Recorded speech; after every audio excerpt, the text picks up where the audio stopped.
That moves us to the approval of the minutes of the June 23rd board meeting. Madam Chair, I make a motion to approve the minutes of the June 23rd, 2025 board meeting. Do I have a second? Second. All in favor? All opposed? The motion carries 6-0. At this time, we will open the meeting up for public participation. The board welcomes and encourages public participation.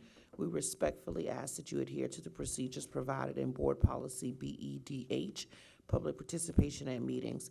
Your comments should be limited to 3 minutes and must remain on either a topic noted on your sign-in form or a listed agenda item. Questions asked during public participation will be handled in accordance with Board Policy BEDH. Ms. Taylor? Thank you, Madam Chair. Rick Howell is here to thank the board for D-Teams.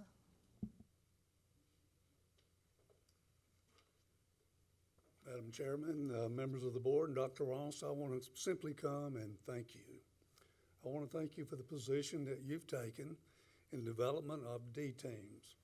For some 30 years, I've been able to coach young people, children from 10, 11, 12 years of age, 4th, 5th, 6th graders.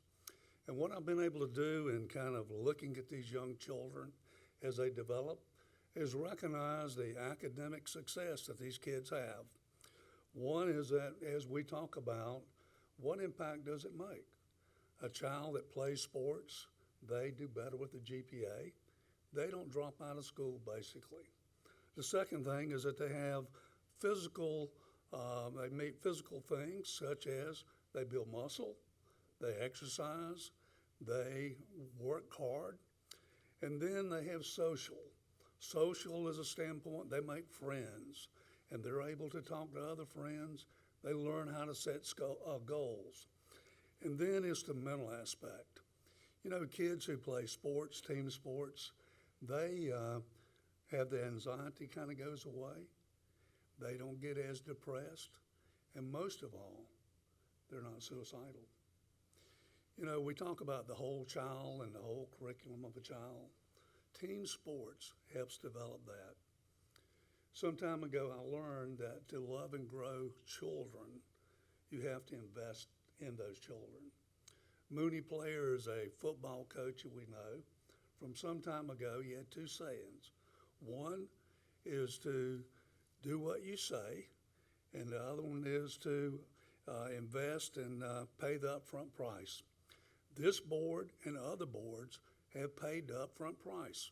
We have millions of dollars that are invested in gyms, pitches, fields, tracks. What do we get for that return on the investment? Well, you get the return on the investment when you start at this level and this level. For what happens when you have a D team, and what is going to happen is they're going to be playing in the neighborhood, and they're going to be playing in the community, and they're going to be supporting their school, and all of a sudden you've got team spirit.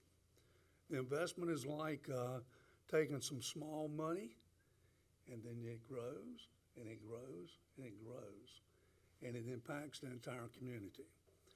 The second thing is to do what you say. And I want to change that a little bit with his permission, is to do what you pray. I listen to your prayers at the beginning of every session that we have. And what you want is in the best interest of the children.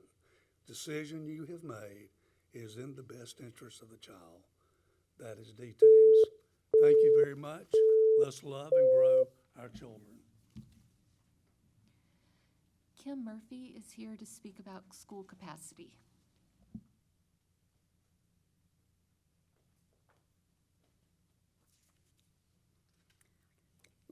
Good evening. 2 items on your agenda that involve capacities of schools, the number of children that can be educated in the school building. You are discussing moving forward with adding on to Lake Murray Elementary and Chapin Elementary, where there are portables. It is being represented that this addition of permanent classrooms will increase capacity. But there has been no discussion of what the current capacity of the school is and how much capacity would be added to the schools. Are you just replacing the portables with permanent classrooms?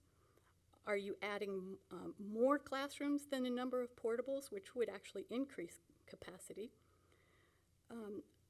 Or are you building fewer classrooms than portables, which would decrease capacity? What is the current capacity? In other words, the number of classrooms dedicated to homerooms in both the portables and in the school. What will the capacity be after permanent classrooms are added? Keep in mind that when adding additional homerooms, additional classrooms may be needed for special areas, but those classrooms don't count towards capacity. You have just been given extensive information related to academics, which is wonderful. But before moving forward with these projects and spending millions, please get this information. A decision should not be made without it. It is also a factor in the major rezoning that is forthcoming. When you have the opportunity to expand, which is the case here because the core capacities of the schools can accommodate it, you should expand. Otherwise, you may be actually reducing the capacity of the schools and forcing the construction of expensive schools. That brings me to the rezoning proposal and the proposed pathways to allow students flagged in the rezoning to attend a school not in their attendance area. But without giving capacity information to the board and the enrollment projections, how can a decision that will impact capacity be made? Based on my research with data available from the district, the major upcoming rezoning, which will uproot children from their home schools, is absolutely not necessary, especially with the way that enrollment is decreasing, unless there might be some type of motive to build new schools.